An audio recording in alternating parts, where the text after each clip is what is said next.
মুগ মোচা করার জন্য আমার লাগছে ছোট করে কাটা আলু, মোচা সেদ্ধ করে চটকে নেওয়া, ফোড়নের জন্য জিরে, তেজপাতা, শুকনো লঙ্কা, জিরের গুঁড়ো, ধনের গুঁড়ো, আদা, কাঁচা লঙ্কা আর মুগের ডাল অল্প, মোচার পরিমাণ অনুসারে মুগ ডাল।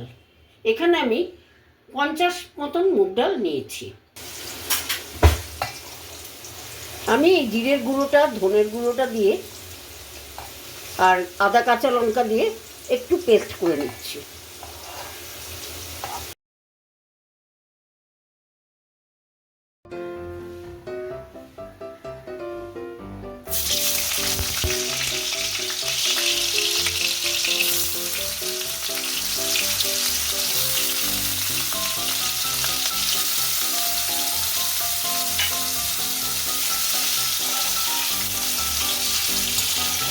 আলুটা আমি ভাজা বসিয়ে দিলাম, একটু লাল লাল করে ভেজে আমি আলুটা উঠিয়ে নেব।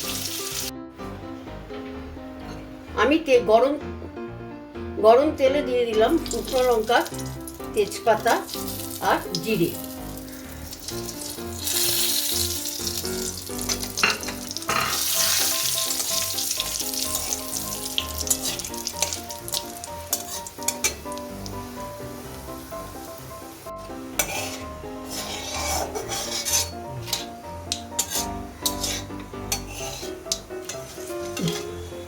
জিরেটা ভাজা হয়ে গেছে, সুন্দর গন্ধ বেরিয়েছে।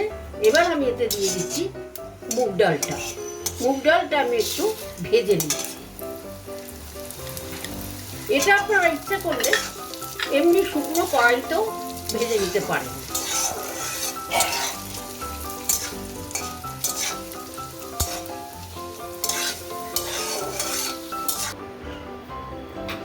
আমার ডালটা ভাজা হয়ে গেছে। আমি এবার কড়াইয়ে আরেকটু তেল দিচ্ছি।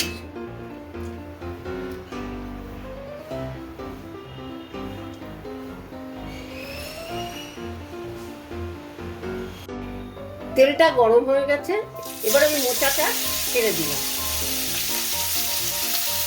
রান্নাটা খুবই সহজ এবং খুবই তাড়াতাড়ি হয়ে যাবে।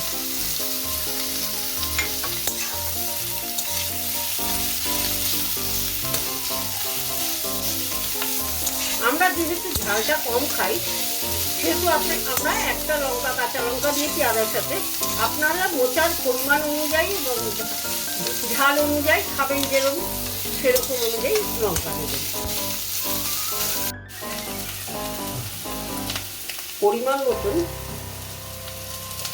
দিয়ে দিলাম নুন। এবার দিচ্ছি হলুদ।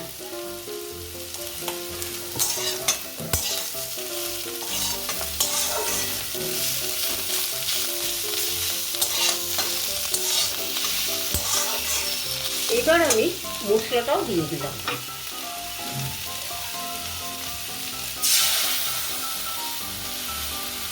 দিয়ে নাড়াচাড়া করব। মশলার জায়গাটা ধুয়ে আমি একটু জল দিয়ে দেবো।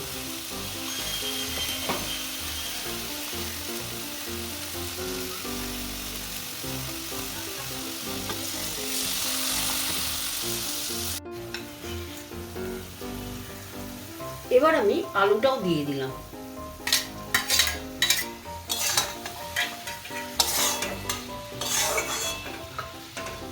ভাজা ডাল আর আলুটা আমি মোচায় দিয়ে নাড়াচাড়া করে পরিমাণ মতো মিষ্টি দিয়ে, ডালটা বেশি সেদ্ধ হবে না, মেশাতে থাকি, জল দিয়ে দেবো।